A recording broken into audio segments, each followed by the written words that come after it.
The classic card game Old Maid is played with a regular playing card deck. The first thing that you want to do is remove one of the queens and put her to the side. Next, shuffle the deck and then deal it out as evenly as possible amongst the players. Once all the cards have been dealt, each player takes a look at their cards. What they're trying to do is make matches, because if you have two of a kind, then you can lay down those cards in the discard pile. Some versions of this game say that if you have three of a kind, then you can't lay down two until you have the match for the third one, or you get rid of the third one somehow.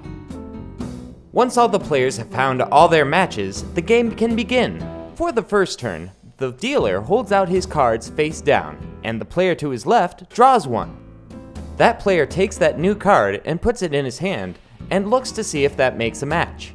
If it doesn't, then it stays in his hand, but if it does, then he can discard the match. Whatever the outcome, that's the end of the first turn.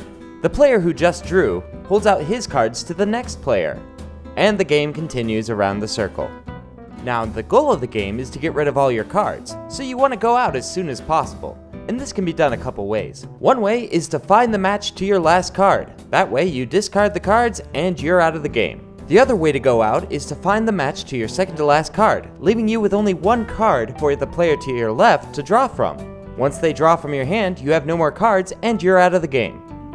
At the end of the game, there will be one person holding one card, the Queen, and that makes them the Old Maid. It's time to play a new round.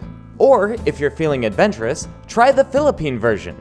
And I'm not sure exactly how to pronounce it, but it translates as monkeys, according to Google. The main difference is, instead of starting by pulling out the queen, you don't look at the card that you pull out at the beginning of the game, so no one knows what the card is until the game is over. So try it out. And until next time, this is Hogwash. Over and out, I'll catch you later.